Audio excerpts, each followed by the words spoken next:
Audio Theatre presents Beethoven, the Beloved Immortal, written by Marion Watson.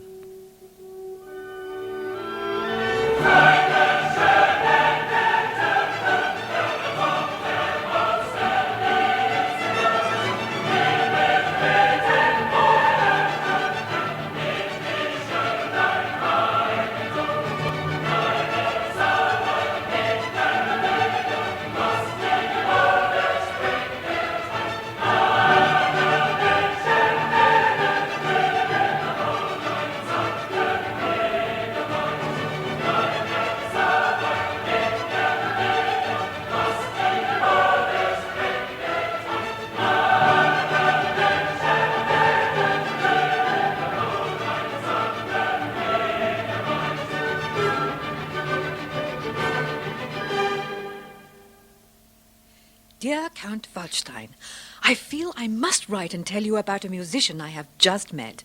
His name is Ludwig van Beethoven, and he has come to give lessons to my daughter Eleanor and my son Lenz. However, my other two sons, Stefan and Christoph, met him too, and they were all much taken with him. He is rather gauche, but he has much pride. I do hope that you will be able to meet him when you next visit Bonn.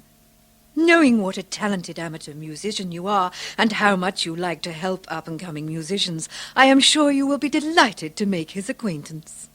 Your sincere friend, Frau von Breuning.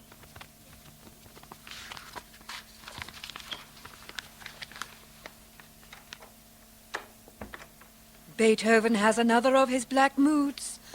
I asked him if he had a raptus again. And I suppose he denied that he was carried away. I think it's because he hates teaching music so much. No, it's not that, although I know how much he loathes it. He said he knew that it seemed ungracious when we have made him so welcome here these last months. He told me that the only other person who has given him the moral support and encouragement you have was his mother. Is there more trouble at home, then? His father's drinking habits are getting worse, and he fears for the consequences. The elector still pays him his salary, but he gives very little in return. Poor Beethoven. And he has to go on teaching because he needs the money. I told him, never mind. He has a strong character, and Yes. I know that one day he is going to be famous. Yes. He is a genius, but he mustn't let it go to his head. I said that in years to come, we shall laugh about him having a raptus. I know it. For I, too, have had times of black despair. You mean when Father was killed? Afterwards.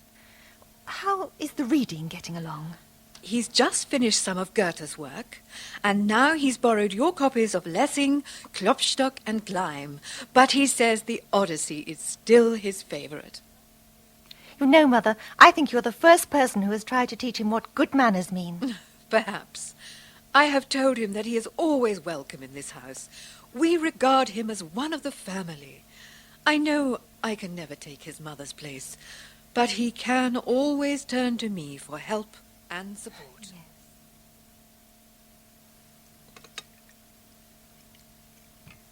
Count Waldstein, I hope you're enjoying your stay in Bonn. It must be a very exciting visit. Ah, you mean the preparation for my admission to the Teutonic Order? A great honor with the Elector Maximilian Franz being Grand Master. Indeed. Well, what did you think of Beethoven? A budding genius in our midst, don't you think?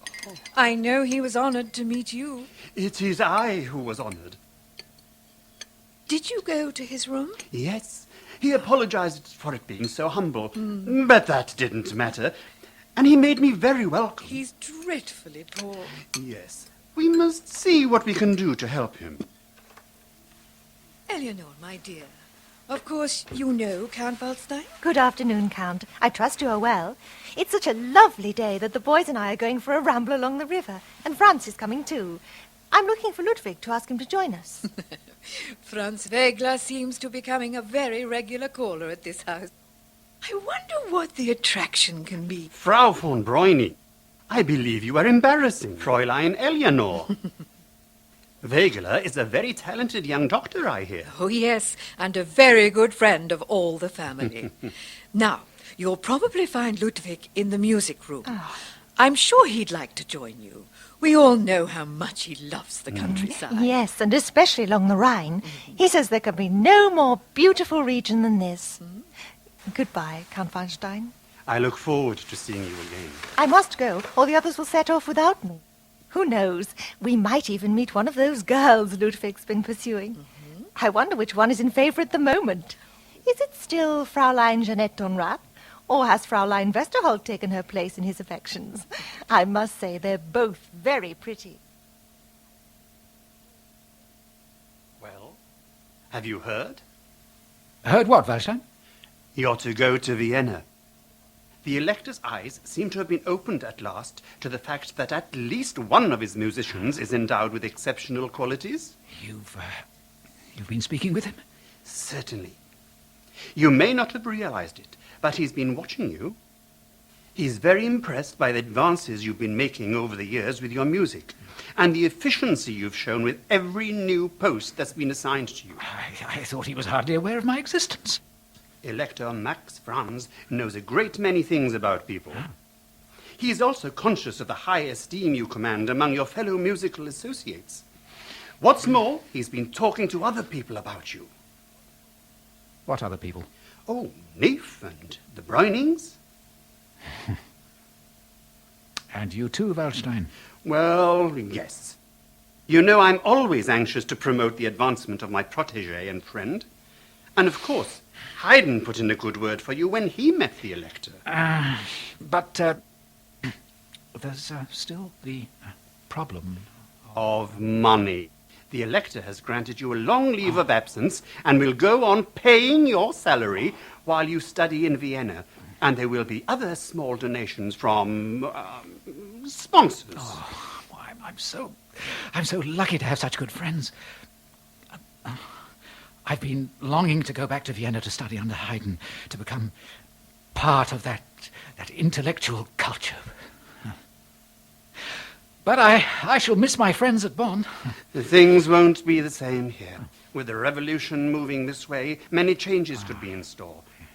If the French army reaches Bonn, it will be the end for the Elector, his court, his orchestra and actors, everything. I shall miss this place.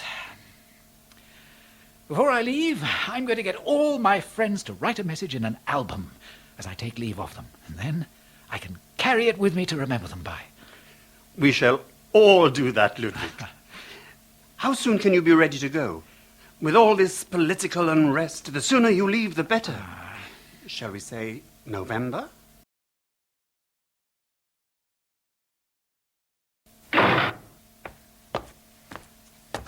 Beethoven! Whatever's the matter? Why the bad-tempered scowl? Oh, Haydn, everything's gone wrong. I came to Vienna to enjoy its wonders, and nothing's going according to plan. And now I've learned today that my father has died. Oh, I'm so sorry. I'm not sorry that he's dead. He was a drunkard and a wastrel. Even the Elector said that his death will cause a great loss to the liquor excise. Oh, indeed. And he treated my mother abominably. But I'm angry to have found out that he embezzled the money allocated to maintain Karl and Johann, my two brothers. Oh, no doubt he squandered it all on drink. So, you will have to support your two brothers? But I have no money either. The 100 ducats the Elector was supposed to have sent to await me here never came. Well, things are very hard for the Elector. He has to keep fleeing from Bonn to get away from the French. And his exchequer is in jeopardy. He and the court could be swept away altogether. It certainly looks as if I shall see very little of the money he promised me. Well, then you must make use of those letters of introduction you brought from Max Franz and Count von Waldstein. get yourself into the right circles. But for that I need the right clothes, silk stockings, Oh, new boots and shoes, and a new wig. And a gentleman should have a stick and a desk with a seal. Oh, really? Well, also, I need to take dancing lessons if I'm to mingle with the rich and famous. And besides that, I must hire a piano. Of course. And then there are your tuition fees. Yes, we still haven't agreed. Well, how much I should... yes? Shall we say 8 groschen per lesson? 8 groschen? But that's nothing. It's a trifling amount. Well, let's call it a peppercorn fee. Look. I will write to the Elector and give him a report on your progress. Can you let me have some examples of your latest work? Perhaps he could at least be persuaded to help you this time. No, besides using those letters of introduction, let me give you some advice about what else you should do to meet the right people. What do you suggest?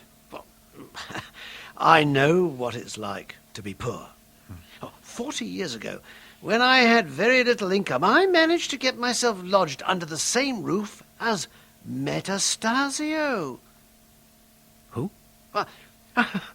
He was an Italian poet and dramatist, but was working at the court, here in Vienna. He was very famous at the time. So I got myself a good address, and it eventually led me to finding a patron. But I don't know anyone famous I could move in with. But I happen to know that there is a ground floor room for rent in the house on the Alserstrasse, where Prince Lichnowsky lives. Prince Lichnowsky? Yes, he's a very enthusiastic patron of music, and he's an extremely talented pianist himself. No, he studied under Mozart and even went with him on his grand German tour in '89. A useful person to know. Move in there and see what happens.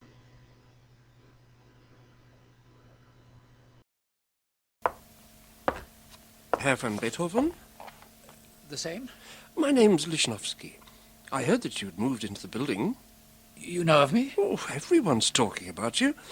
Look, I'd like to invite you to stay in my own rooms here as a house guest. I enjoy organising regular musical parties, which I think you might find interesting. You have your own private string quartet, I hear. Yes. It's led by Ignaz Schuppanzig. You may have heard of him. And Baron Nicholas von Smeshkol is the cellist. He works in the Hungarian Chancellery. Do come. I think that there might be several guests who could help you in your career.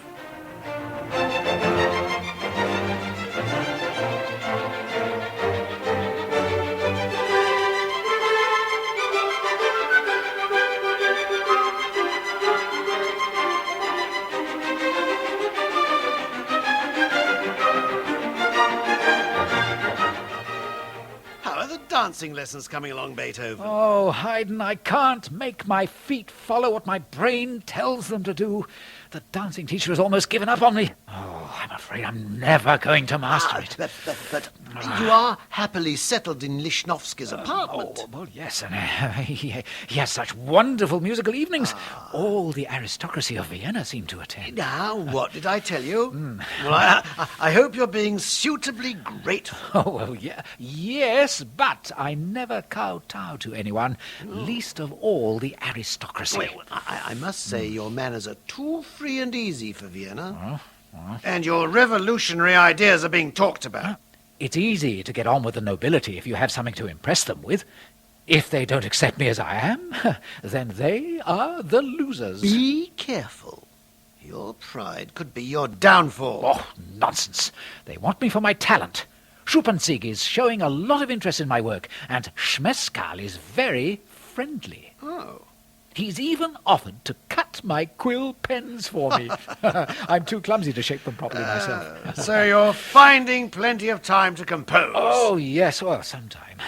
Although I am in great demand as a pianist and have even been asked to take on some pupils. Elegant and wealthy young ladies? Daughters of the aristocracy, I presume? Mostly. Well, you better leave now. I have a lot of my own work to do. But I haven't had my lesson yet. It's no matter. There's no hurry. And you haven't been correcting the errors in my A exercises. teacher of composition cannot be bothered by the small grammatical details of harmony and counterpoint. I don't think that you're giving me enough time. What's a rush? There's plenty of time. Oh, very well. In that case, my dear Haydn, let me buy you a coffee and some chocolate. Good morning. Are you Johann Schenk? Yes? My name's Beethoven. I've come to ask you if you will give me lessons in composition and music theory. But I thought you were studying with Haydn. I am. And it's hardly necessary, not to say ethical, to ask me to take you on as a pupil.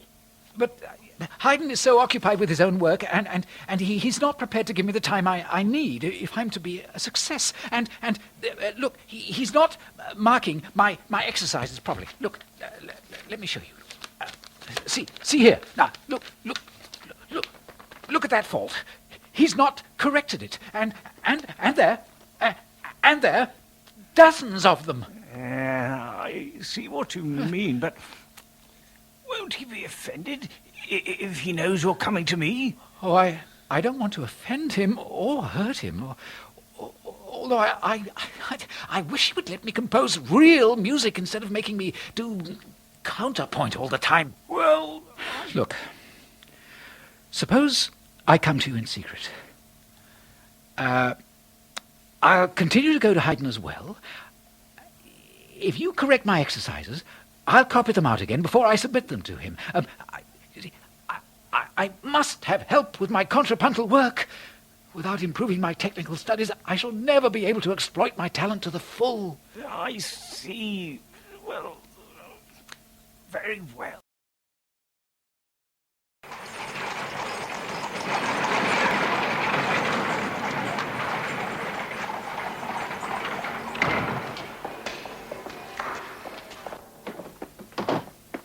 So, my young mogul, you have deceived me. What? Oh. How did you find out? Why, from the Elector himself, of course. The Elector? Yes. Don't you remember? I wrote to him to report on your progress and to ask for an increase in your salary. Oh, that. So, what's wrong? Wrong! I asked you for some examples of your latest work, Yes. and you gave me 5 manuscripts. Oh, yes. Well, what's the matter? Matter? I'll tell you what's the matter. 4 out of the 5 of those compositions were not new at all. They were performed long ago in Bonn, and the Elector had already made you an allowance for them. He recognized them, of course. You've deceived me and made me look a complete fool. What did he say? It was a very curt reply. He said, you should return to Bonn rather than run into further debt. What's more, he pointed out that although you're pleading poverty, in fact, you were given the 100 ducats over and above your ordinary salary of 400 florins. But I didn't get the 100 ducats. Well, listen, this is how he finished his letter. I am wondering if it would not do better to begin his return journey in order to resume his duties here. For I very much doubt whether he will have made any important progress in composition and taste during his present stay, and I fear he will only bring back debts from his journey, just as he did from his first trip to Vienna there. That's not fair. I may not have completed many new works yet, but I did refine and polish those Bonn ones. Besides, I won't go back. I must stay here. Ludwig, how could you treat me like this? I've come to regard you as the child I never had. You seem too mistrustful to show me any affection or respect in return. I don't need another father after the suffering I endured from the last one. I don't want anyone who has to be defied or circumvented. Besides, Nefer is the man who will have most credit if I ever become famous. Why don't you trust me? I feel that you're not well-minded towards me. You know that's not true. I have forecast a great future for you. Yet you're unwilling even to acknowledge to the world that you are my pupil. Oh, perhaps with our contrasting temperaments we're bound to be in conflict. Perhaps. Yes. Well, leave me now. I have to prepare for my next visit to London. I was going to invite you to come along with me to act as my assistant, but in the circumstances, perhaps it wouldn't be for the best. But I've always wanted to visit England. I've heard so much about it, and they are already playing my music since the Abbé Dobler took it there. Well, we need to find you another teacher. I have already spoken to Professor Albrechtsberger. He's a very famous man, and he has agreed to take you on as a pupil. More counterpoint, I suppose.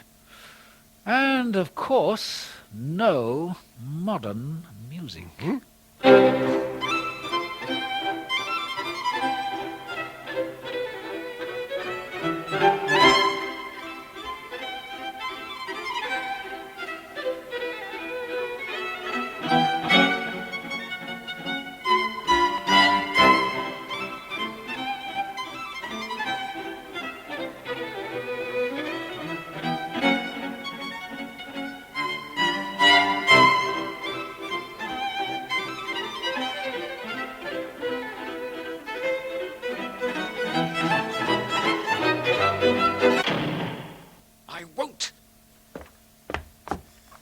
I will not. Beethoven, whatever's the matter? They put me to eat with the servants, Lichnowsky.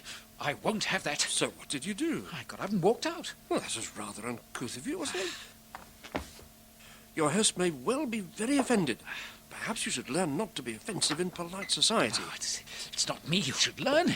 It is they who must accept me as I am for the love of music. Oh, you must realize that they're nearly all anxious to be your true friends. Ah, Prince Louis Ferdinand, how good to see you. Good evening, Lichnowsky. I trust you are well. But it is your young protégé I really want to see. Beethoven, I wanted to invite you to dinner next Wednesday. Oh. I have a very important lady who wishes to meet you. I have already promised that she shall sit on my right hand and you on my left. Do say you'll come. There, Beethoven, what did I tell you?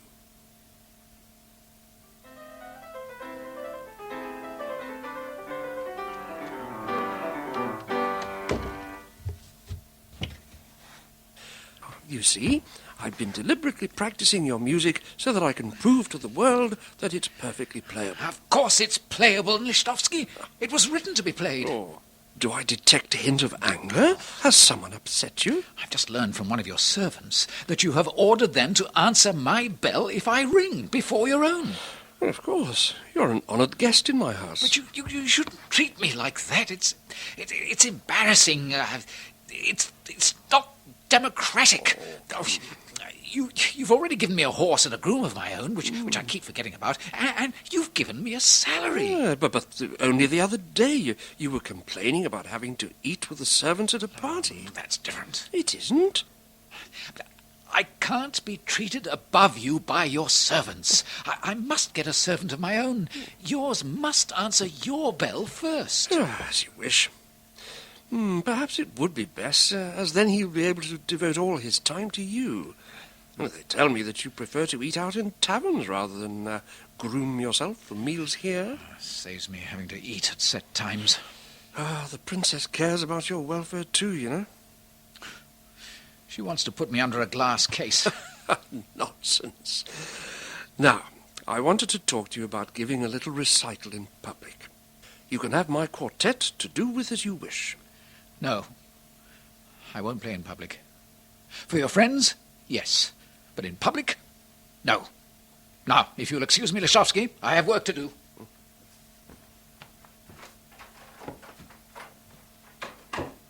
Oh, dear. It looks as if I shall have to resort to some devious tactics again.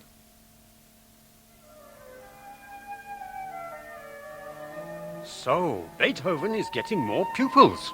Yes, Louis, and plenty of sponsors. Vienna has really opened its heart to him. All the aristocracy and most leading musicians, too, I hear. Yes, and of course Waldstein's introductions have helped. Prince Lobkowitz has offered him the use of his personal orchestra, and the others are falling over themselves to help him in any way they can. Excellent, excellent. Now, Beethoven, won't you give us a piano solo? I'd rather not. Why ever should that be? People are treating me like leeches. They suck me dry. Oh, no, surely not. Parasites. They expect a musician to give his services for nothing. Some hosts even scatter pieces of paper about in the hope that I shall leave behind a composition as a souvenir. Oh, come. Yes, and sometimes when they've got me to improvise a piece, they rush away and scribble it down and pass it off as their own. Oh, please play something, Beethoven. Anything you like. Come, Prince Louis. I'll handle this. Ladies and gentlemen, shall we all adjourn to the next room? The servants will bring all the chairs through. Oh, Johann, just leave one chair and the piano stool and let the door stay open. Yes, his back will be turned to it. That's right, ladies and gentlemen. Straight through to the next room. There's plenty of seating in there. There, Beethoven, just you and me left. Let's sit down. Well, will you have the stool? Now, what shall we talk about? Lichnowsky, I feel I can no longer make use of the freedom of your stables. I must get my own horse. Oh, very well.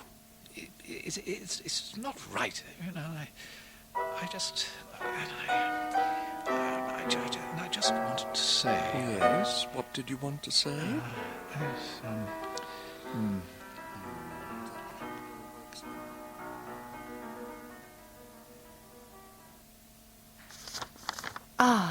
From my Franz. My dearest Eleonora, I promised to write and let you know how I found our friend Beethoven. Among the great families of Vienna, he has discovered many true friends who appreciate his character and genius. Yet he sometimes lets his pride rebel against this patronage. Oh, dear, I often think he would be happier to pursue his musical career under more independent conditions. He dislikes playing in company and can be downright rude when asked to do so. Whenever he's asked to play in society, all happiness and lightness forsakes him. He comes to see me moody and depressed, saying that they forced him to play till the blood tingled to the very tips of his fingers. Quite gradually, I try to draw him into friendly conversation to quieten him and divert his thoughts. This accomplished, I let the talking stop and go to my desk so that if he wants to say anything more, he is obliged to take a chair just in front of the piano. Ah, clever. Soon, without turning round, he will strike one or two chords of an undecided character, and out of these most beautiful melodies gradually arise. When seated at the piano, he seems to gradually lose consciousness of everything around him, and from the chords draws every shade of musical emotion. I do not venture to make any remark about his playing, or only refer to it casually. Clever Franz. I look forward to returning to you in Bonn, my dearest. Your loving Franz Wegler. My dear Eleanor, I'm working hard under Albrechtsberger. He is a dry but thorough teacher and is submitting me to a course of severe discipline in strict counterpoint and all the intricacies of fugue composition. So far, I have completed 263 exercises on the subject. It is a good thing to learn what is according to the rule, so that hereafter one may practice what is contrary to it. I have also sought out Salieri, who is the opera director and court Kapellmeister, to advise me in the art of writing for voices. So I can now call myself the great Salieri's pupil. Schuppanzig is giving me lessons on the viola and violin, and Kraft and Linke are helping me with the cello. Friedlowski is teaching me the clarinet, and Punto the horn. Albrechtsberger doesn't approve, but Ries tells me he knows them all well, and they're good fellows. We have sold nearly 250 copies of the three trios at a ducat a copy, which is considered a high price. Vienna is so cosmopolitan that subscribers have come from all over Europe. I dedicated it to Prince Lichnowsky, for he and the Princess have been so very good to me, even though they do try to train me with grandmotherly love, and the Princess attempts to protect me from all evils. I do find the business side of music distasteful. While music as art is the breath of life to me, business is very difficult. I wish I could rid myself of all necessity for bargaining with publishers and meet with someone to pay me a settled income for life on the understanding that the right of publishing everything I wrote should be his. I should not be idle.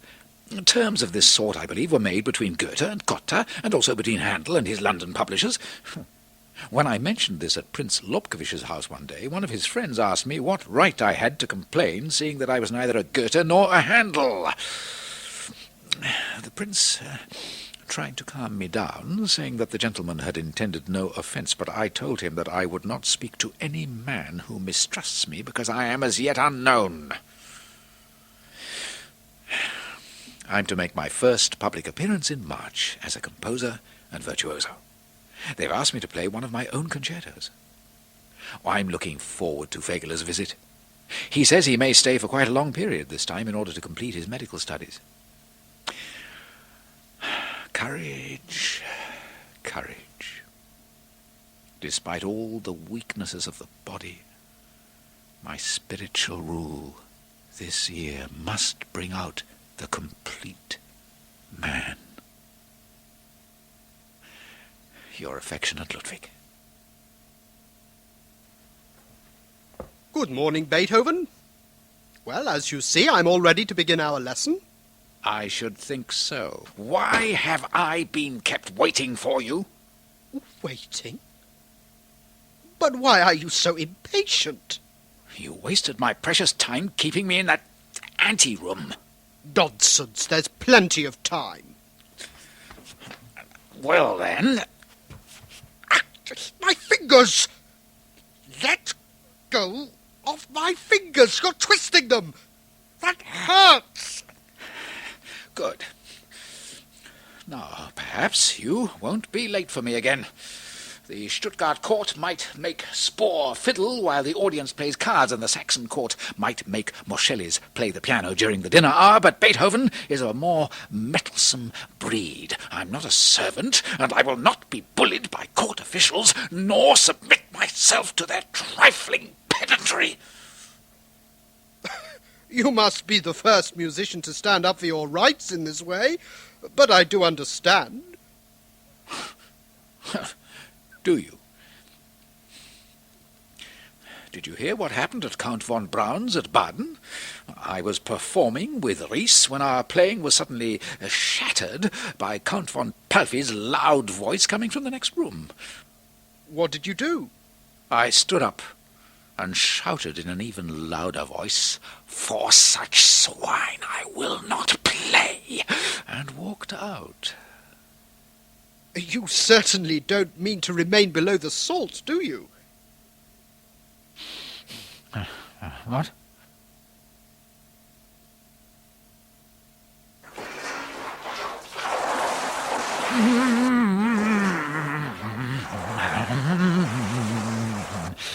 Beethoven, what a mess. What on earth are you doing? Hello, Wegler. Making my morning ablutions, of course. But there's water everywhere. The whole place is flooded. Oh, no matter. Pass that bucket of water to me. There. Right. Contact with the eternal primitive element of water brings ideas swimming into my mind. Like your walks in the country do. Oh, yes. My imagination is always at its most fertile in the midst of nature.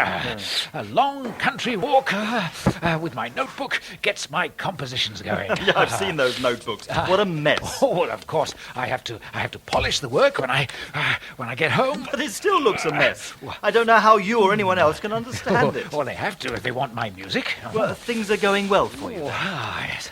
Better and better. But going to the country is the only way I can get away from the demands of all those leeches who are demanding my work.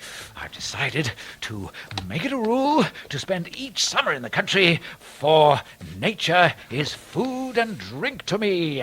Well, let's go for a long walk today. Oh, I can't. My brother is coming. Your brother? Which one? Johann. Carl's been here for over a year. He's managing to support himself giving music lessons. I found a job for Johann in an apothecary's shop. And you paid for them to come to Vienna? Oh, yes. And I expect I shall have to continue to support them. Oh, you are so very good to your family. Well, I feel responsible for them, and it's a great comfort to me to think that we can all be together here. We must have a walk another day, Wegler, for after I've seen Johann safely installed in his lodging, I have someone else to see. Ah, a lady, I take it. Then those ablutions weren't just about attracting the muse, so you are in love again. Oh, yes. You're always falling in and out of love. Who is it this time? Magdalena Willmann. That charming singer. Yes, and it's very serious this time. Oh, how serious? Oh, very. I intend to ask her to marry me. Oh, Wegler, you've no idea how much I long to marry and settle down. Oh, to have a home of my own. Yes, but all the ladies love you, Beethoven. They vie for your attention. They throw themselves at you. Why, they even try to invade your room. But they're all so much above me in class. But you say class doesn't matter to you. Oh, well, it doesn't. And yet... Well, good luck with your proposal, Beethoven.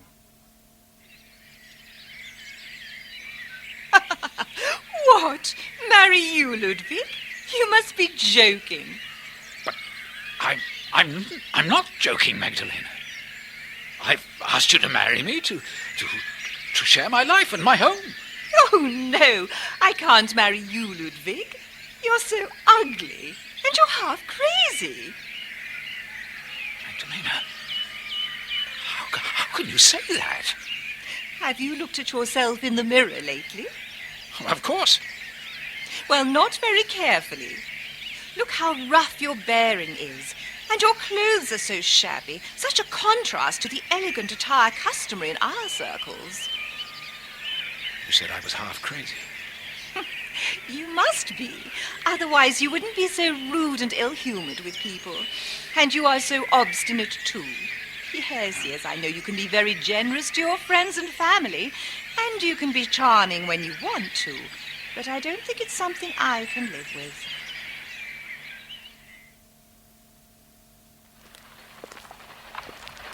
So Magdalena turned you down then, Beethoven? Yes, I'm afraid it's back to work and lodgings instead of a home. Ah, there will be others. I can't imagine you without being in love with some woman. And most of them don't seem to mind your rude manners. Well, I must admit I do find ladies charming. So I observe. I hear Haydn is back from London. Yes. He was well received there. Well, they support large public concerts and have big orchestras there. That's well suited to his style of music. Have you seen him yet? Not yet. But he's coming to a concert at Lichnowsky's where I'm performing 3 piano sonatas. I'm going to dedicate them to him. You have a love-hate relationship with that man. Well, perhaps. He laughs at me and calls me the Great Mogul. Well, he probably thinks you put on too many airs and graces for someone of your age.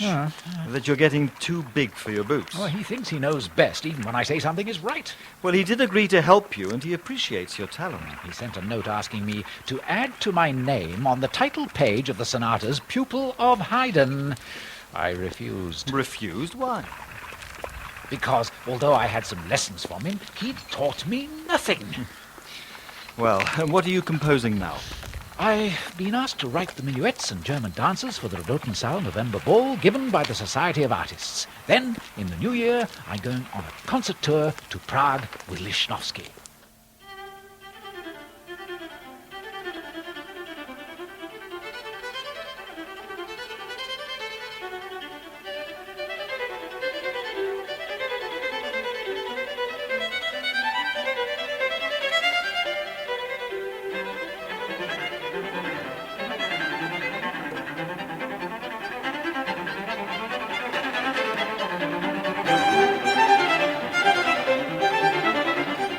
Dear Johann, here we are in Prague. I travelled by the same route that Mozart did 7 years ago. I'm well, very well. My art is winning me friends and respect. And this time I shall make a good deal of money. I'm giving a concert on the 11th of March. And then we go on to Dresden, where I'm to play before the Elector of Saxony in April.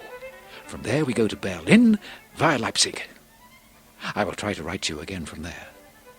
Remember me to Karl Kaspar. Your loving brother, Ludwig.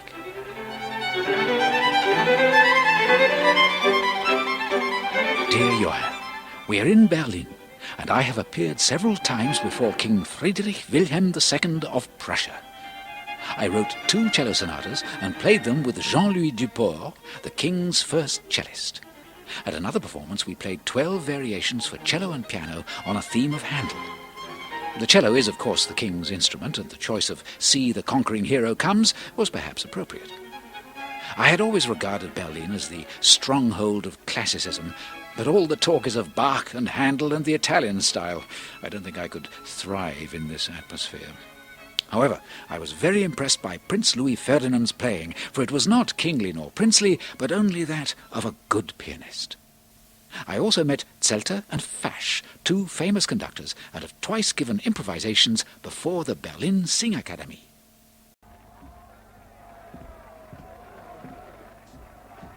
Thank you, Herr van Beethoven. A beautiful performance.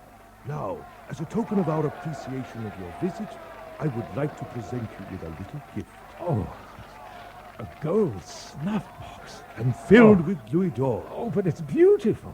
Oh, it's no ordinary snuff box. It's the sort that might be given to an ambassador. Well, you are an ambassador, Herr van Beethoven. An ambassador for the arts. I have been so impressed by your improvisations that I would like to invite you to stay on here at court. Thank you, but but I could not live among spoilt children who weep with emotion instead of applauding. A pity, but as you wish. How long are you staying here? Oh, a month in all, and after that we return to Vienna. And will you be traveling again?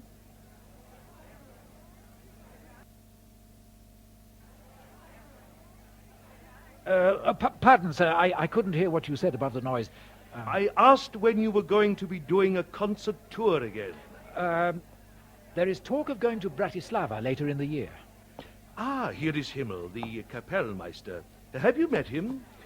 He, too, is famous for his improvisations. Oh, yes, we have already met. Herr Himmel, won't you play for me and demonstrate your technique? I've got a better idea. Why don't you both play? Oh, well, very well, but I insist that Himmel starts first. Oh, Father, what a muddle. Look at all those papers and clothes scattered about. But where is all the furniture? There were only those trunks and that piano. Shh, can't hear you. And these people. Which one is Herr Beethoven? That's that one over there by the piano. What? The one in the hairy grey jacket and matching trousers? He looks like Robinson Crusoe. Look at the way his black hair stands upright on his head, as if he's seen a ghost. And he looks as if he hasn't shaved for days. Shh, Carl, not so loud. Father, why has he got cotton wool in his ears? It looks as though it's been dipped in some yellow liquid. Herr van Beethoven, the name's Czerny. Wenzel Krumpholz here asked you to listen to my son Carl play the piano. Welcome, welcome. Now, young man, how old are you? 10, sir. Well, come along and play something for me. Do sit down, Czerny. Krumpholz? Oh, sorry, the only chair is this rather rickety one at the piano. Do make yourselves comfortable on one of those trunks. What would you like me to play, sir? Start with some scales. Always play scales first.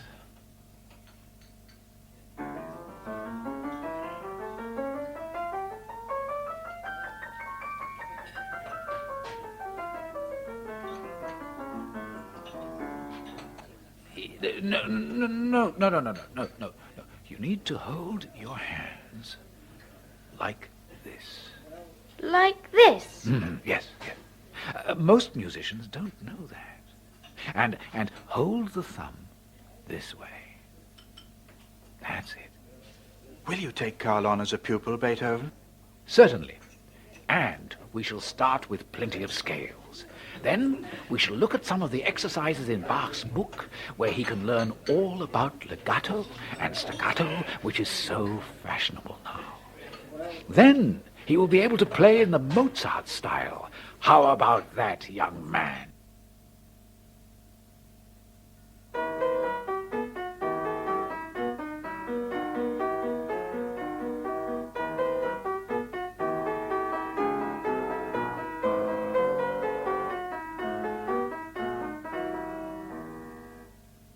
Dear Ludwig, what a good piano teacher you are. So thoughtful and attentive. Oh, it's delightful to have such a talented pupil. Oh, and you're always so charming and such good company. I do enjoy our lessons. Oh, who could be otherwise in such bewitching company? Oh, you do say the sweetest things, Ludwig. Have you finished your new composition yet? Almost. Play a little of it for me.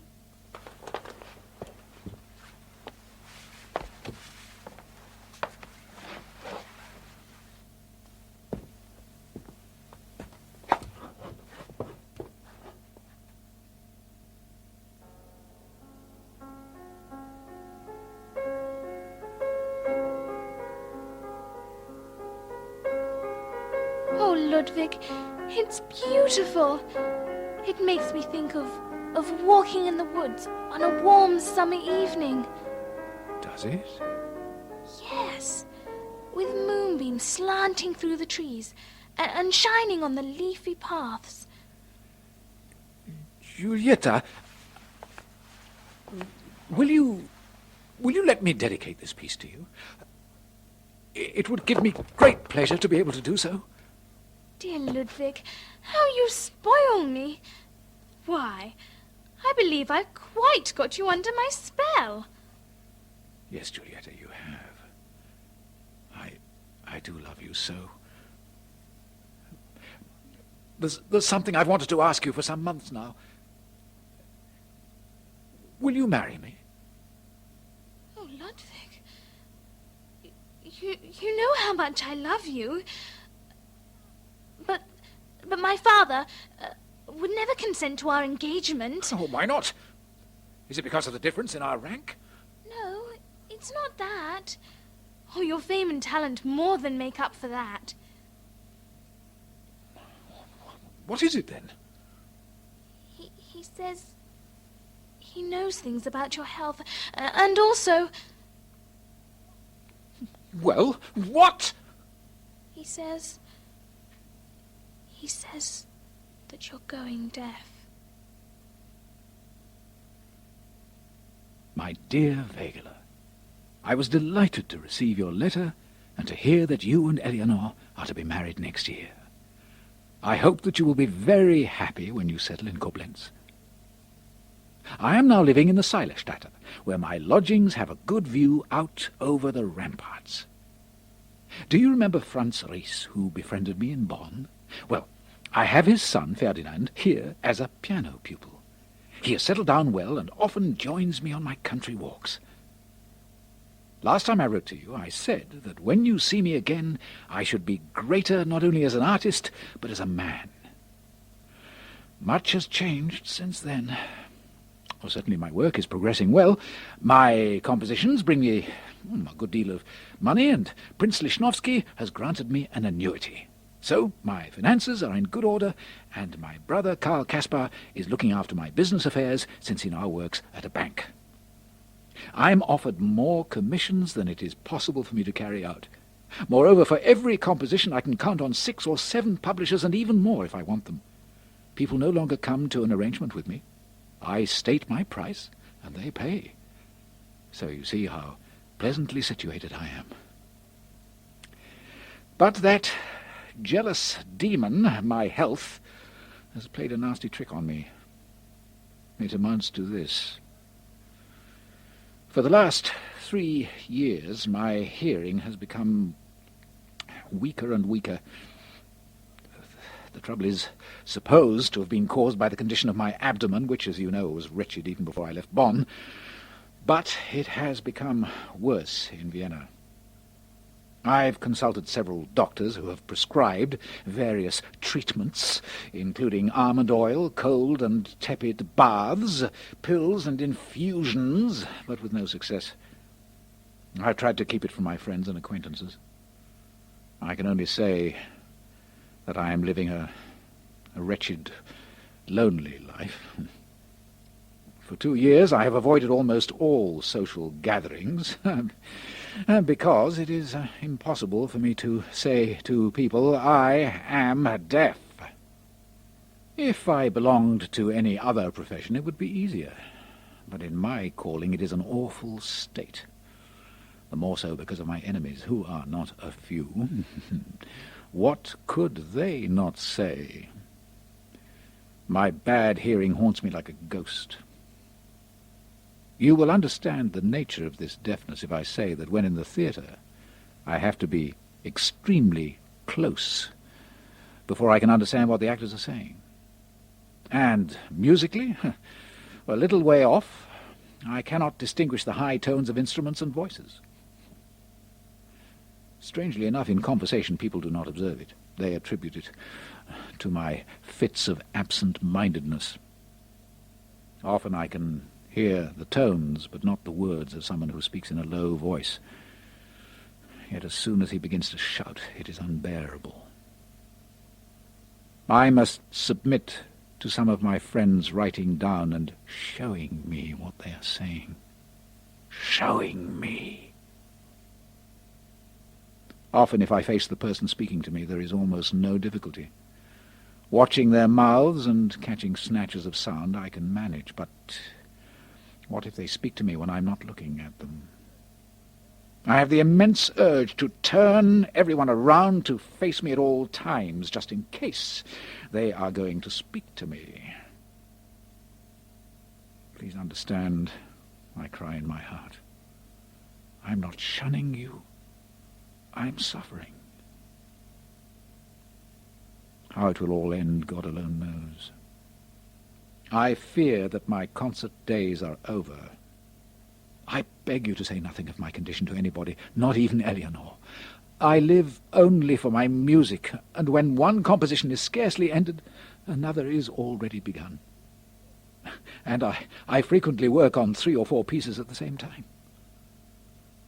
Oh, if only I could get rid of this affliction. I could embrace the world. My physical strength has recently improved, and I feel my youth is just beginning. Oh, if I could be freed from this deafness, I could renew our friendship as a mature and happy man. But I will take my fate by the throat. It shall not wholly overcome me. Oh, how beautiful it is to live 100 times. Your affectionate friend, Beethoven.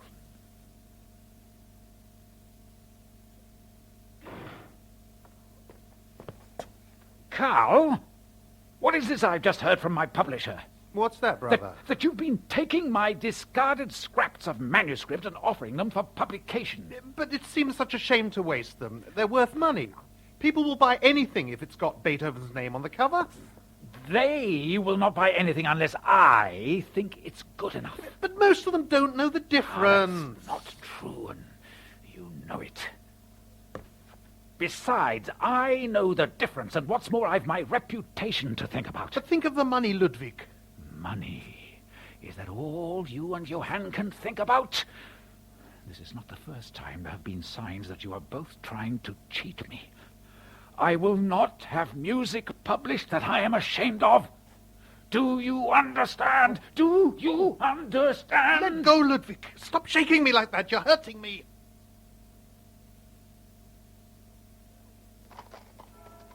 Well, Ferdinand, how would you like to spend the summer at Heiligenstadt? Where? Oh, not far away. It's a charming village with views across the meadows to the Danube and Carpathian mountains. You sound very cheerful today, Beethoven. Oh, I am. I'm feeling much more optimistic. Why is that? Oh, well, remember, only you know how serious my deafness has become. This is between ourselves, huh? I found a new physician, a Dr. Schmidt, yes. He's ordered me to spare my hearing by living in retirement in the country. He suggested Heiligenstadt. It may be just what I need to help improve my hearing. It might also be a good thing to get away from your brothers. Oh, they mean well. Yes, but it shocks me to see grown men like yourselves arguing and coming to blows in the street. I admit they can be a bit difficult sometimes, but after all, they are my family. They're scheming against you. You mark my words, no good will come of it. Well, going to the country will give me a physical retreat and leave my creative spirit free to wander where it will.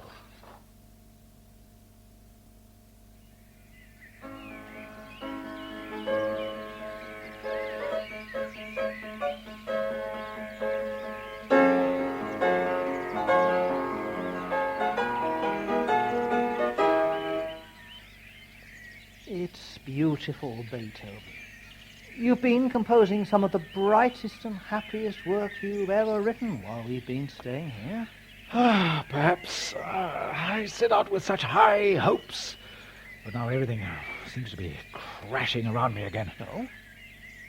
I have just heard that my lovely, charming girl Giulietta Guicciardi is to marry. Who is she marrying? Count Wenzel Gallenberg, a man of her own rank.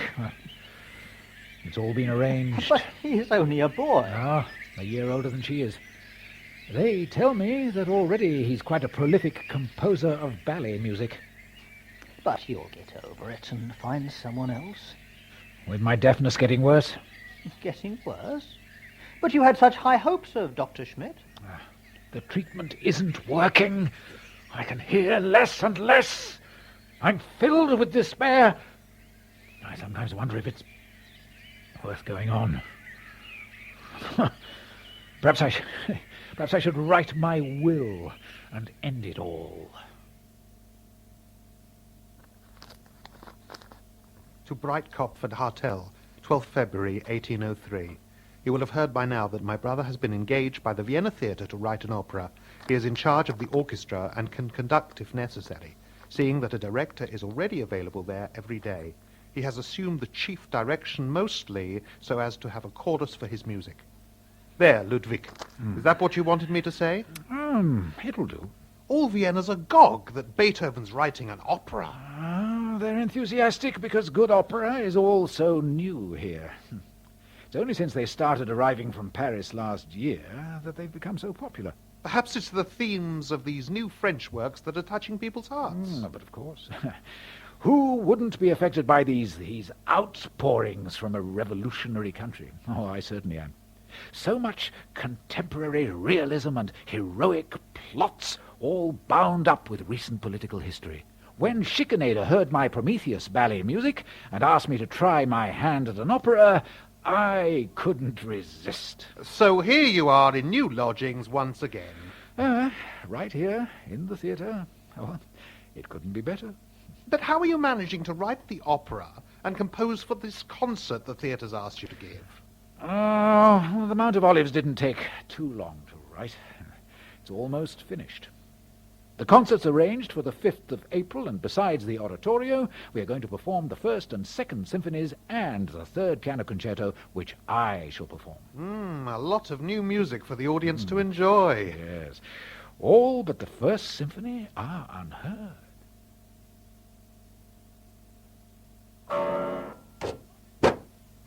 How could he? How could he do it, Karl? Who, Ludwig? Who could do what? Napoleon, my ideal. That supreme, heroic, revolutionary leader. What's he done? Reese brought me the news this morning. Napoleon's proclaimed himself emperor. Oh. Not satisfied with being first consul, he's shown that he's no longer a man of the people. He's got imperial ambitions. He's a turncoat, a renegade. Ludwig, what are you doing? You see this? This is the symphony I dedicated to him only last year. Oh, no. Ludwig, you're not going to destroy the manuscript, are you? I'm just going to tear up this title page with the dedication to Napoleon. There! He's nothing more than an ordinary human being. Now he, too, will trample on all the rights of the people and indulges only in his own ambition. He exalts himself above all others and becomes another tyrant. But just pass me a fresh sheet of paper. Now, what shall I call it? Yes, I know. Heroic Symphony, composed to celebrate the memory of a great man. There. People are asking me why you didn't finish Schikaneder's opera. The libretto didn't appeal to me. Just picture for yourself a Roman subject about which I'd been told neither of the plot nor of anything else whatsoever, with language and verses such as could only come out of the mouths of Viennese apple women. Well, what about the libretto Rochlitz sent you? Oh, I've rejected it. It deals with magic. Oh, the public is no longer interested in that. But I found a rather good French libretto by Bouilly. What's it called? It's called Leonore and Married Love. But now that you've broken your contract with the theatre, you'll have to move lodgings again. Oh, that's all taken care of. I'm going to move in with Stefan von Breuning. He has an apartment in the Rote House.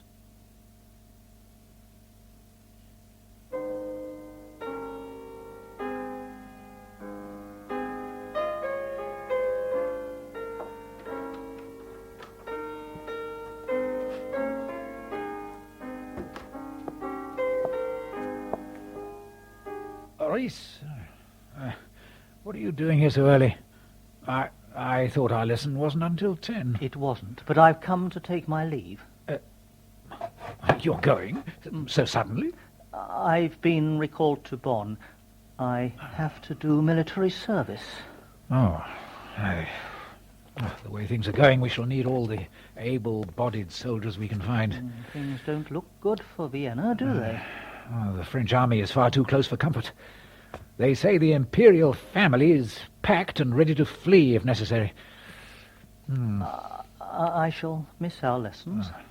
You've been a good teacher. Oh, and you a good student. Otherwise, I wouldn't have acknowledged you as my pupil. You trusted me to appear in public at the Augarten and allowed me to perform my own cadence for the concerto in C minor. Not many composers would do that. or turn the pages for his pupil when he played, even though you were stubborn enough not to include the simplified alterations I suggested. And you were a great enough man to applaud me when the more difficult passage was successful. Oh, that certainly surprised the audience. I'm sorry I shall miss the first night of the opera. If it ever goes on, I'm having a lot of difficulties with Fidelio. Vocal music still doesn't come easily to me. Fidelio? I thought it was Leonora. Well, it was. I've been persuaded to change the name. After all, it is about faithful wedded love. They say it's based on a true story. About a wife rescuing her husband, who's a political prisoner, from jail? Well, it is. Although, for diplomatic reasons, I've had to change it from France to Spain. But Leonora's still the heroine. Yes. Do we have any idea who the character's based on? It couldn't be Josephine von Dame by any chance? Perhaps. Although, if she hasn't the courage to accept me as I am, then she's no Leonora. Married love is very important to you, isn't it? Oh, yes. I long to lead a settled married life, but that's impossible for me now. And here you are back in your old lodgings at the theatre again. Are you happy here? Oh, they're good enough. It's only a place to live. Well, goodbye, my dear friend. I shall always remember these 4 years together. Yes, indeed. It looks as if 1805 is going to be a momentous year for everyone. Perhaps one day I'll write it all down for others to read. Do that, Reese, so that people will know how Beethoven struggled.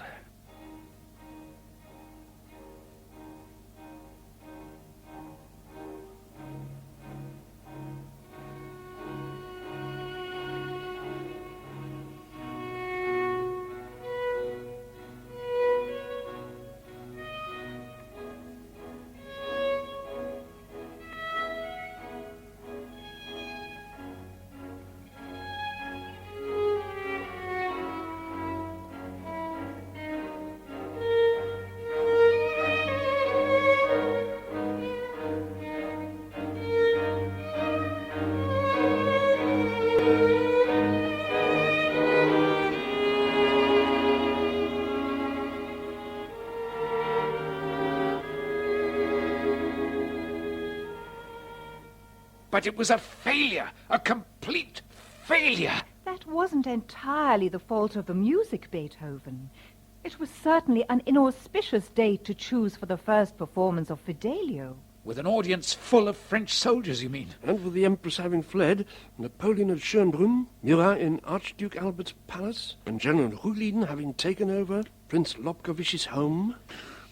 There's certainly something ironic about Fidelio. A story of the Reign of Terror, being performed to an audience composed almost entirely of French soldiers. Perhaps it was a mistake to put it on at this time. Nevertheless, we are agreed that there are faults both with the music and the libretto.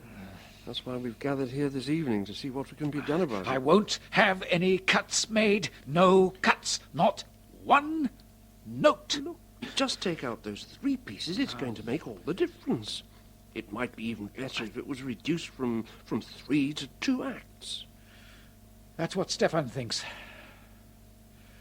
Perhaps I should write a new overture. It's worth a try. Nothing has caused me so much vexation as this work. Perhaps it'll only be appreciated by future generations. Beethoven, we're trying to make it safe for posterity. The cuts are necessary. You won't regret this, Beethoven. I think the Fidelio is going to be my crown of martyrdom. But I shall love it for the rest of my days. Brown! Brown! Beethoven, you're cheating me! What? What do you mean, Beethoven? As impresario responsible for my new 2-act version of Fidelio, it's up to you to see that the theatre is as full as possible. But, my dear fellow, that's precisely what we're doing. What? What's that you say? What? I can't hear you. I can assure you that my employees are above suspicion. They wouldn't cheat you. So far, only the front stalls and pit have been occupied, but I hope that soon we shall have some income from the upper tiers. I don't write for galleries. No? But, my dear sir, even Mozart was not above writing for them. Oh, don't patronize me! Give me back my score! Oh, very well. I'm sorry about this, but I think that when you've had time for calm reflection... Here, give it to me! Oh.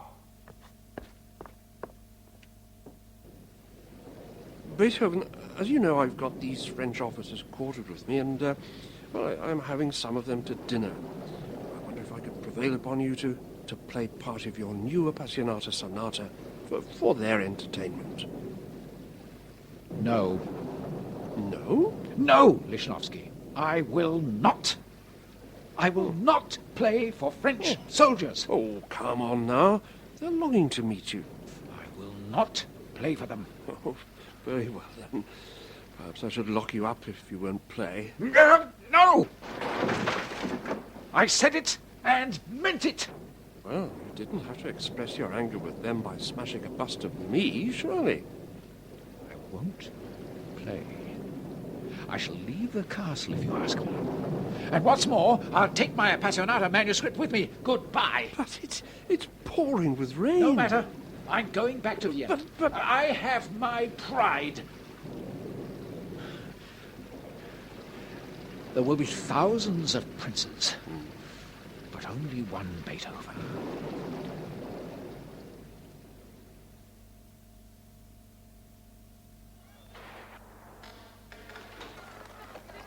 I can't stand it.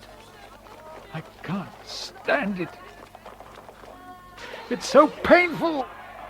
God, I can't stand the sound of all this gunfire. The bombardments hurt my ears, and I'm so afraid that I'm afraid it's going to make my deafness worse. Well, at least we're perfectly safe in my cellar.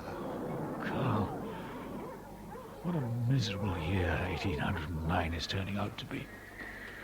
I can't go to the country, my source of inspiration and relaxation.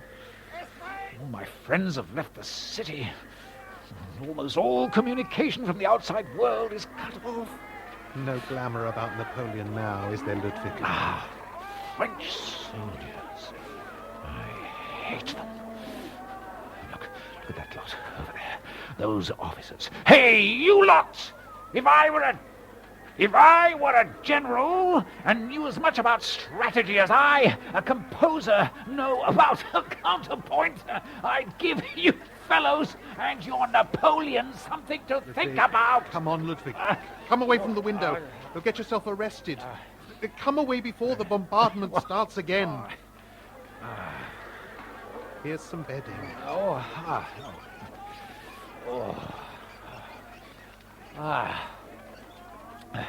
Good. Pillows. Oh, just what I need. Have you got some string?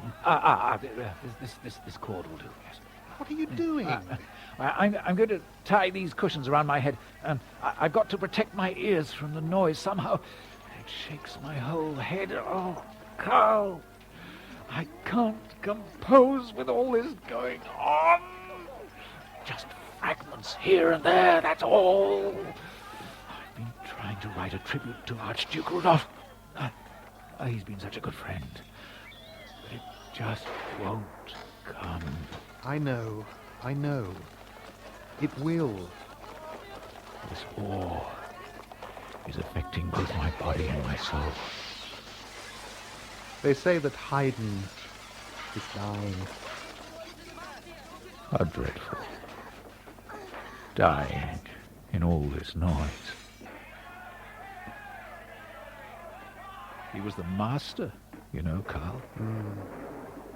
I've always held him in the highest esteem, both as a man and a musician. Oh, what a disturbing, savage world all around us. Nothing but drums, cannons, men, and misery of all sorts.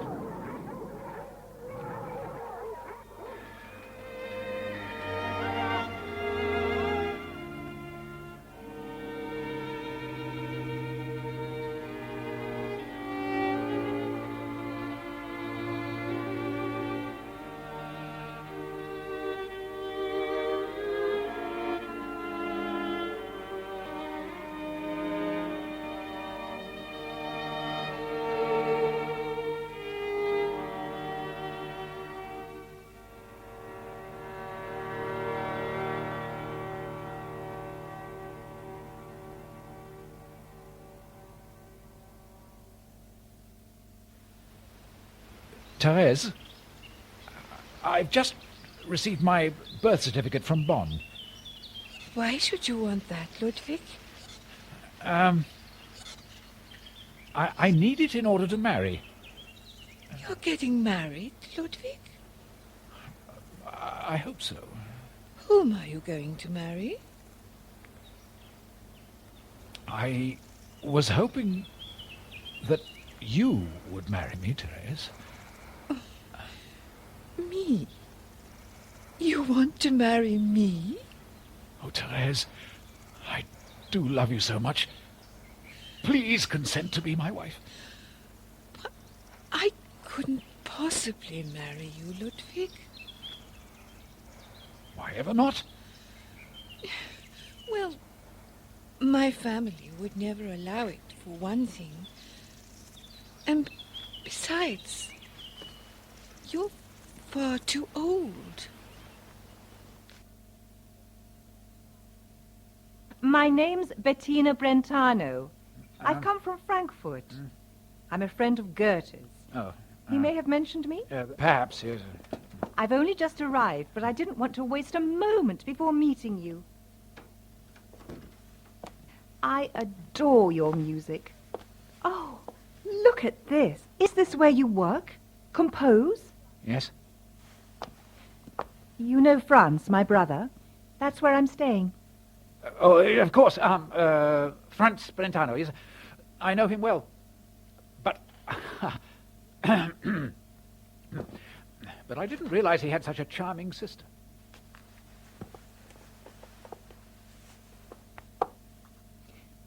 Music's everything to you, isn't it? Oh, it's the climate of my soul. It blooms there and doesn't run to weeds like the thoughts of others who call themselves composers. Yes. Few understand what a throne of passion every single movement of music is, and few know that passion itself is the throne of music.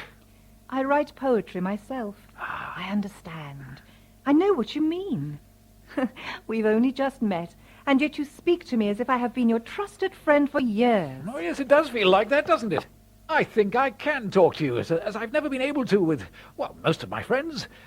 You must tell me about Goethe. He writes, Was ist das höchste Glück auf Erden, lieben und geliebt zu werden? You agree? The greatest joy in life, to love and be loved. My dearest Bettina, my summer in the country is proving most enjoyable. When returning home yesterday, we met the whole imperial family. We saw them coming in the distance. Goethe immediately dropped my arm and stood aside. Say what I would to him, I could not get him to move a single step. I drew my hat lower upon my head, buttoned up my greatcoat, and with arms folded, pressed forward through the thickest of the crowd. A line was formed by princes and courtiers. Duke Rudolph raised his hat, the Empress bowing first. To my inexpressible amusement, I noticed that when the procession had passed, Goethe still stood at the side, hat in hand, bending low. I took him to task for it pretty severely, and did not spare him. I reproached him for all his sins. Heavens! Had I been permitted the friendship he has enjoyed, I should have produced far more great works. The air of the court suits Goethe more so than is seemly for a poet.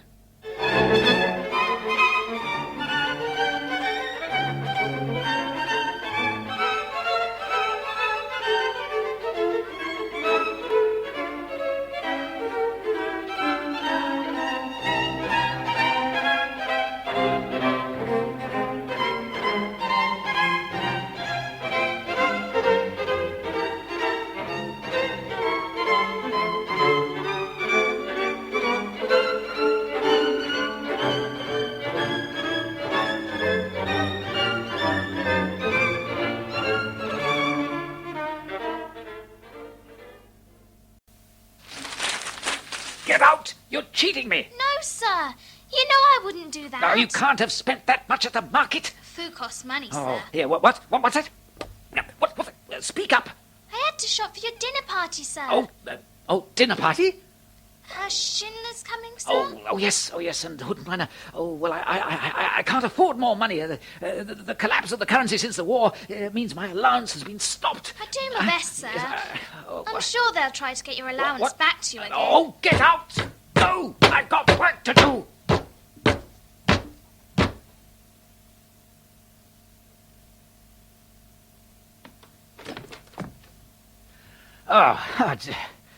It's you two. What are you doing here? You invited us to dinner, Beethoven. Oh. Whatever's the matter? You look as if you've been in a life and death struggle with some terrible enemies. Contrapuntalists, you mean? Oh, you'd better come in. But there's no food. The maids have all left. I suppose you've been upsetting them again. Oh, they cheat me. They rob me, you know. Oh, nonsense. Oh, what a mess this room's in. I've got to get this Mass in D finished for the Archduke. I've already been working on it for 2 years. And I had ideas for my next symphony going around in my head, and last night I prepared a meal for guests, but I was too busy, so by the time I came down, they were all asleep. I'm not surprised. And I suppose all the food was ruined. Oh, yes, quite uneatable. So I told the maids off. Anyway, they're always trying to cheat me. They're jades without any feeling. I would run the house myself if only I knew what quantities to buy for meals. And now all the maids have left. Oh, Ludwig, why do you quarrel with everyone? I don't. You do. You antagonize all your friends, all who love you. And upset your patrons. They've stopped my allowance. That couldn't be helped. My friends don't understand me, Schindler. Well, I know I'm a relative newcomer, but most of them have known you long enough to understand you well. They think they can manipulate me. Nonsense. They love you. They want the best for you. Oh, this is a fine business. The maids have all run away. I've had nothing to eat since midday yesterday. Can't you take care of yourself, Ludwig? Oh, God, look down on this unhappy Beethoven. Do not let it continue like this any longer, for I am the most unhappy of mortals.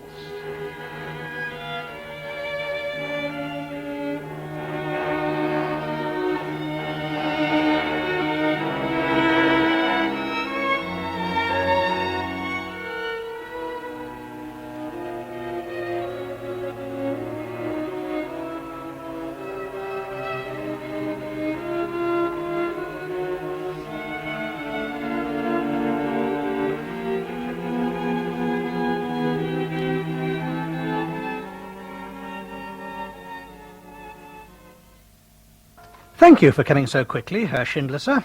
I understand that you are a friend and assistant of Herr Beethoven. Well, a sort of secretary. But what is it, officer? It's Herr Beethoven, sir. He's been arrested. Arrested?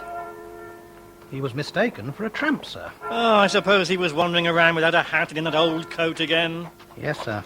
That's it exactly. It appears he left early in the morning and wandered through the city all day. He was probably composing his mass. He often walks about when he's working on a piece. Quite likely, sir. Well, he got completely lost in the suburbs. Then he became hungry and started looking through people's windows. Oh, dear. The constable who saw him didn't recognize him and brought him in.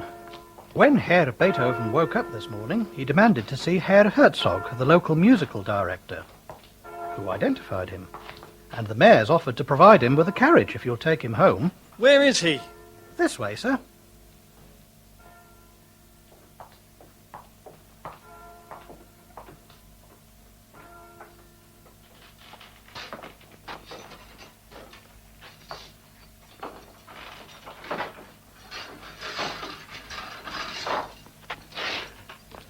Beethoven, whatever's happened to you? Oh, Schindler, it's all been too much. What has? Oh, Fidelio. 1822 was going to be the best ever for my opera. I was going to try and conduct it myself, but it was all too much.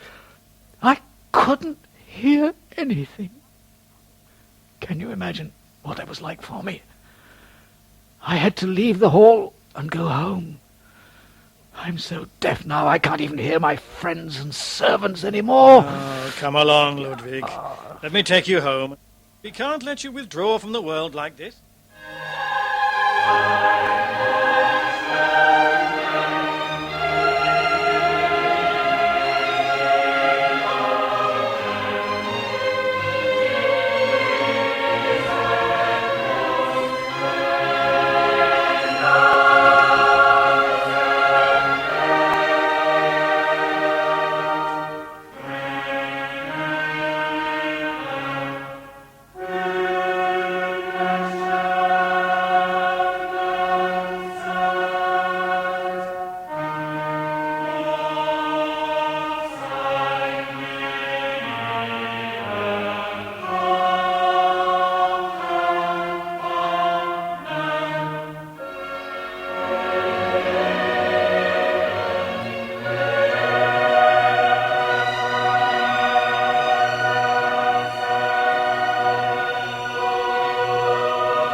Finished then, Beethoven?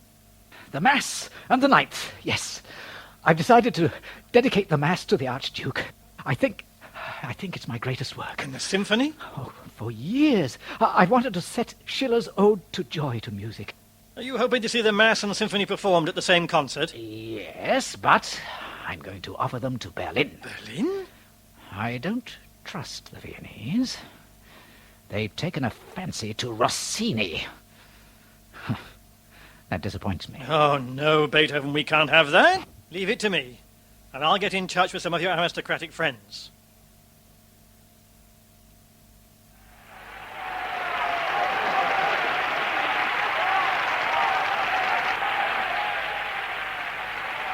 Beethoven, it's a great success. But why are you watching the orchestra? You've done your part in the direction. I was checking the manuscript, Frau Unger. But you should be looking at the audience. They're applauding. Huh? Can't you hear? No, I can hear nothing. Look.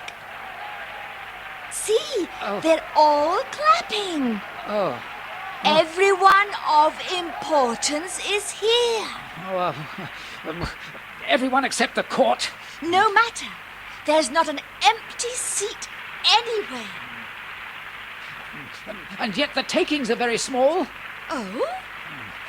It's my so-called friends. They've been wasting money on expenses. And I suppose you've quarrelled with them again. I don't quarrel. Oh, yes, you do. Perhaps the next performance will be more profitable. Oh, I doubt it. They're going to slip in an aria by that scoundrel Rossini. Well, I'm sure your music will triumph. So now, with those two great works completed, what next? An overture. B-A-C-H. And I have ideas for a 10th symphony. And another mass, perhaps? I'm negotiating with the publishers about one in C minor.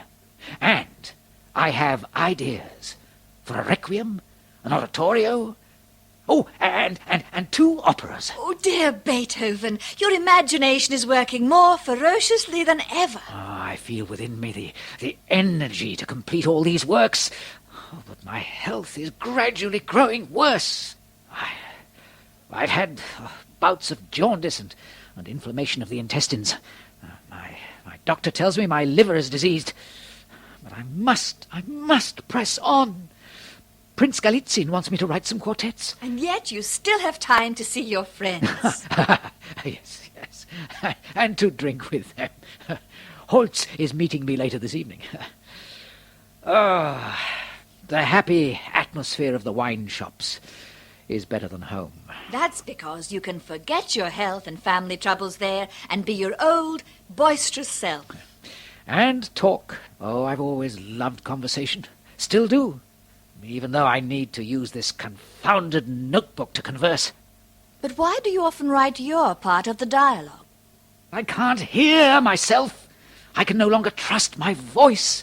And you've no idea how awful it is not to be able to hear the music played that I can envisage in my mind. But in spite of your deafness, you're having more visitors than ever before. I love to receive callers, though perhaps not as much as Goethe does. They say he gives audiences with Olympian majesty. I especially enjoy receiving foreign visitors. Do you know, Neata thanked me for my delightful friendliness. Tomorrow I've got Stumpf, the harp manufacturer, coming. September 1826. Wegeler, my old and beloved friend. I cannot express the pleasure yours and your Eleonora's letter gave me. An answer should have followed, quick as an arrow, but I am always neglectful about letter writing. I often compose the answer in my head, but when I come to write it down, I generally throw the pen aside, because I am unable to write as I feel. Unfortunately, I cannot write to you today as much as I should like, for I'm confined to my bed. I still have your silhouette of your Eleonora, from which you will see how all that was good and dear to me in my youth is no less so now. Of my diplomas, I write but briefly that I am an honorary member of the Royal Society of Science of Sweden, also of Amsterdam, and have been given the freedom of Vienna. A certain Dr. Spieker recently took my last choral symphony with him to Berlin. It is dedicated to the king, and I wrote the inscription with my own hand. If I let the muse sleep, it is only that she shall wake up the stronger. I hope to bring into the world a few more big works, and then to finish my earthly career like an elderly child, somewhere among kind people. And so, farewell. I beg you to embrace and kiss your dear Eleanor and your children in my name, and to think of me the while. God be with you all, as ever your loyal friend who honours you, Beethoven. Ludwig, how are you? I hope you're not going out in this dreadful January weather. I'm feeling better. Dr. Malfetti has suggested a new treatment. Punch ice, he calls it. It's doing you good? Oh, it certainly is. I'm feeling very hopeful. I even feel like composing again. I've got so much to do on my 10th symphony, and I've got exciting ideas for a new oratorio. Saul and David, I'm going to call it. Your brain's certainly as active as ever. My doctor's ordered only light reading, but I've taken refuge in my old Greek friends. I see, Plutarch and Homer. and Plato and Aristotle. Good. Have I? Why? Shown you the present Stumpf sent me from London. Look, the big edition of Handel. That yes. must have cheered you up. Oh, he was the master. And the Royal Philharmonic Society sent me £100 when I wrote and told them how poor I was. You're not poor. Oh, what money I have, I regard as my nephew's property. He doesn't deserve it. He's my family. And you're still getting plenty of visitors. Oh, yes. Hummel came to see me. I told him he was a lucky man to have a wife to take care of him. Oh, Alas, poor me. Hummel brought Ferdinand Hiller with him, and Gerhard von Breuning spends as much time as he can with me. The sensible lad brought me some vermin powder. Brother Karl's widow lets the place get filthy.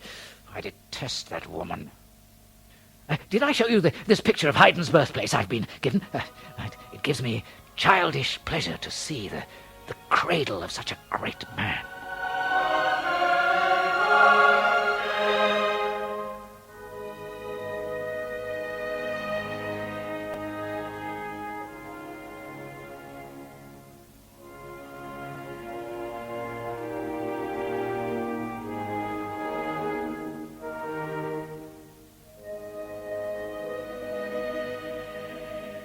How is he, Doctor?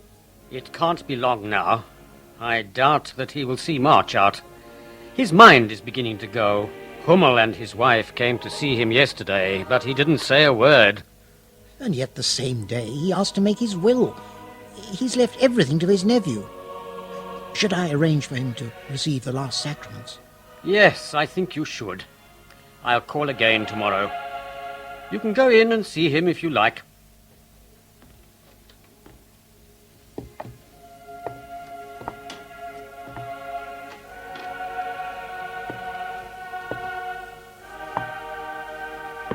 Ludwig? Oh, it's you, Huttenbrenner. I feel so strange. As if up to now I had written nothing more than a few notes. The maid tells me some wine's arrived. Schotter sent it from Mainz. Oh, what a pity. Too late. Nonsense, you'll soon be up and about again. No, Huttenbrenner. What was it the dying Augustus said? Applaud, friends, for the comedy is finished.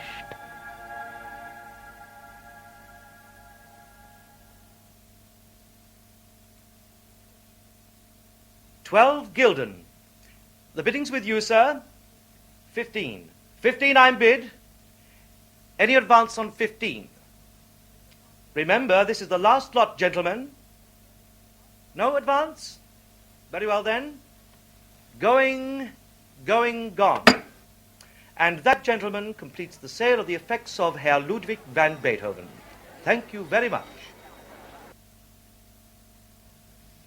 How much do you think the sale raised, Huttenbrenner? Oh, a little over 1,000 guilders, by my reckoning. Oh, so little for all those priceless treasures. But then, Schindler, most people look at them as mere manuscripts and sketchbooks. Perhaps now. But I predict that one day a single page will command that much.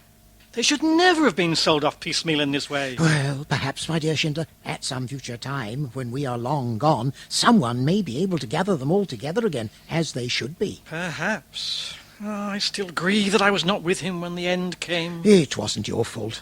When we knew there was no hope, we agreed that you and the others should go and make arrangements for a suitable grave. I still wish I'd been there.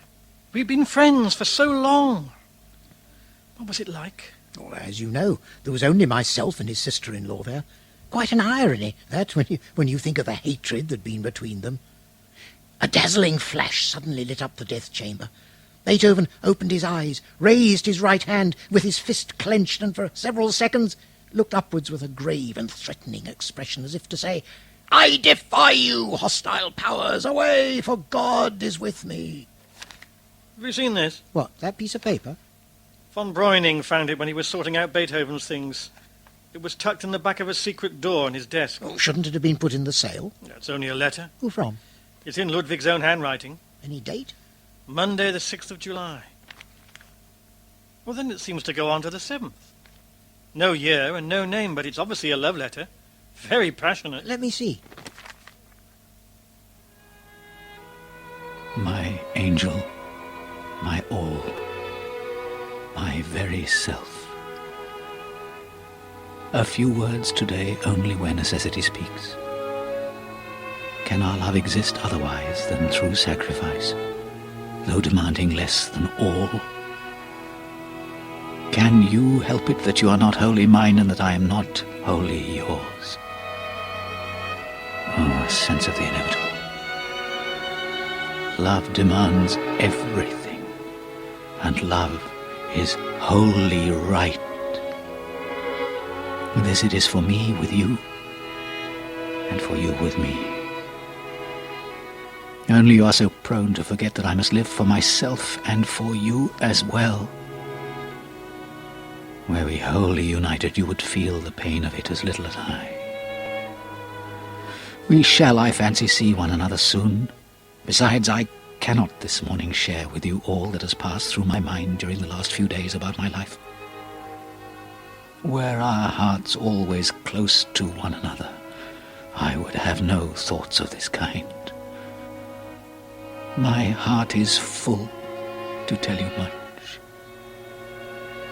Now there are moments when I feel that speech is nothing after all. Be of good cheer.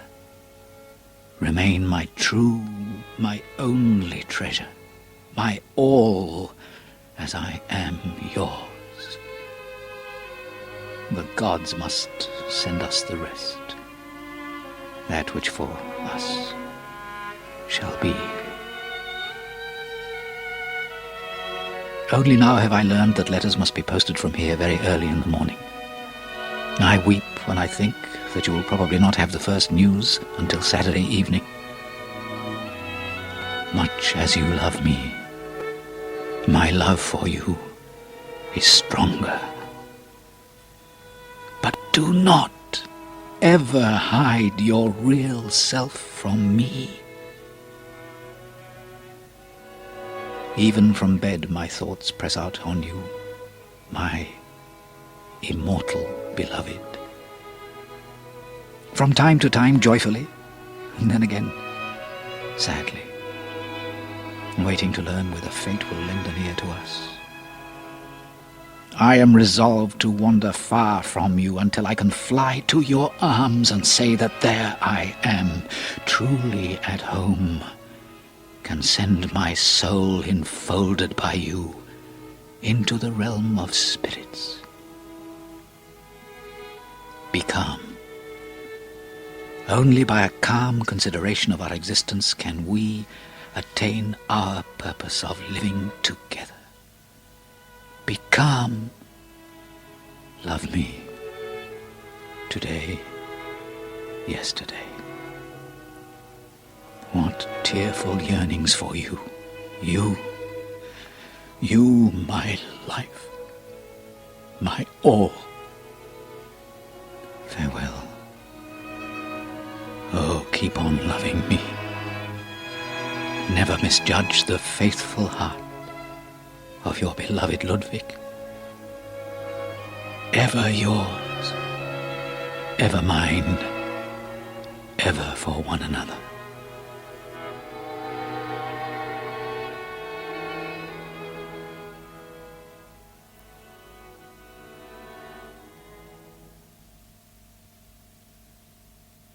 But who? How can we tell? He longed for a wife and a home of his own, but it never happened for him. He spent his life moving from one set of lodgings to another. The ladies he loved were always married or attached in some way. Could have been Bettina Brentano. They remained great friends even after her marriage, and she didn't want to leave him to return to Frankfurt. Or Therese Brunswick. No, she burnt all his letters. Or her sister, Josephine Dame. He was a great comfort to her during her unhappy marriage. I think it could be Giulietta Guicciardi, or possibly Magdalena Willmann. Did you know that von Breuning found miniatures of both Giulietta and Josephine among his possessions when he sorted them out? It could be Amélie Sebald. Or Marie Bigot. Or Teresa Melfatti. Or Countess Erdőd. Or an ordinary young girl he loved, but with all the volcanic passion that was Beethoven's alone, thus elevating her to the status of goddess on earth. Would he have been embarrassed, do you think, to know how many regard him as a god? I think he was a mixture of god and child. You know how you describe Beethoven's death? Well, I think the clenched fist meant, "You thunder and lightning, you do not frighten me. I am more than equal to you. I think I prefer that interpretation, Schindler. I will tell you that I had a dream that very night. In it, I knew that I had died. Someone called me. I approached. My name was repeated more loudly. Doors opened. Perhaps I was half thinking of Beethoven. I don't know. A vast audience stood before me. They were clapping, cheering, smiling. I was astonished. Everyone seemed to be there. Nearer to me were the faces of those of my intimates, and then, as I looked back and forth along the rows, those with whom I had been less intimate, those I had barely known, and, yes, even those whom I remembered harming or slighting in some way. All the people I had known, even to those to whom I could have made so many, many apologies. They seemed to be all there.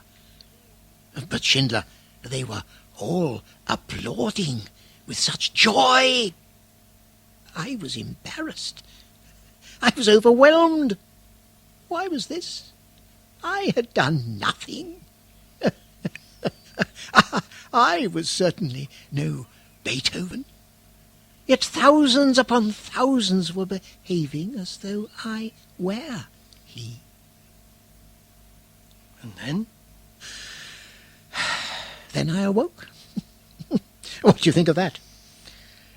I think you were in heaven. What?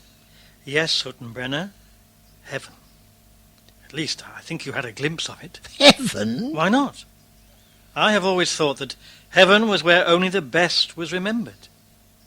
And as for the rest, it goes to where it deserves to be. Ah, to hell. Yes, where we seem to spend half our earthly lives. Remembering the worst. Indeed. But then, I suppose, one could hardly exist without the other. Quite.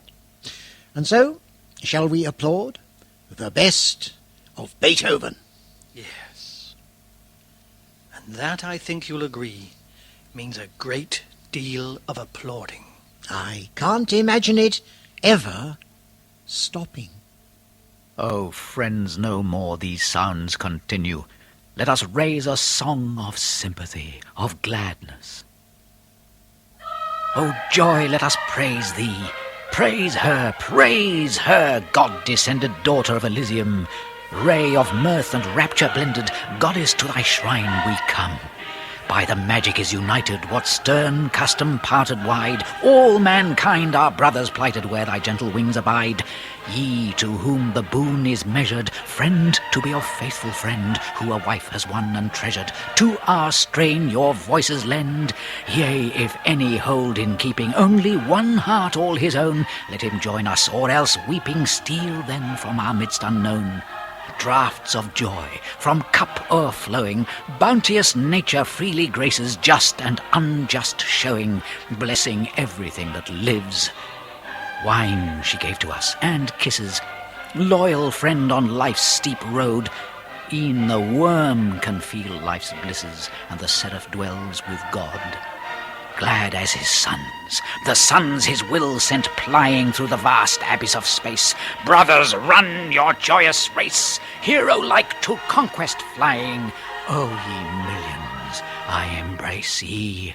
Here's a joyful kiss for all. Brothers, o'er yon starry sphere, sure there dwells a loving Father.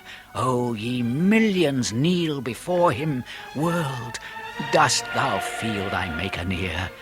Seek him o'er yon starry sphere, o'er the stars enthroned, adore him.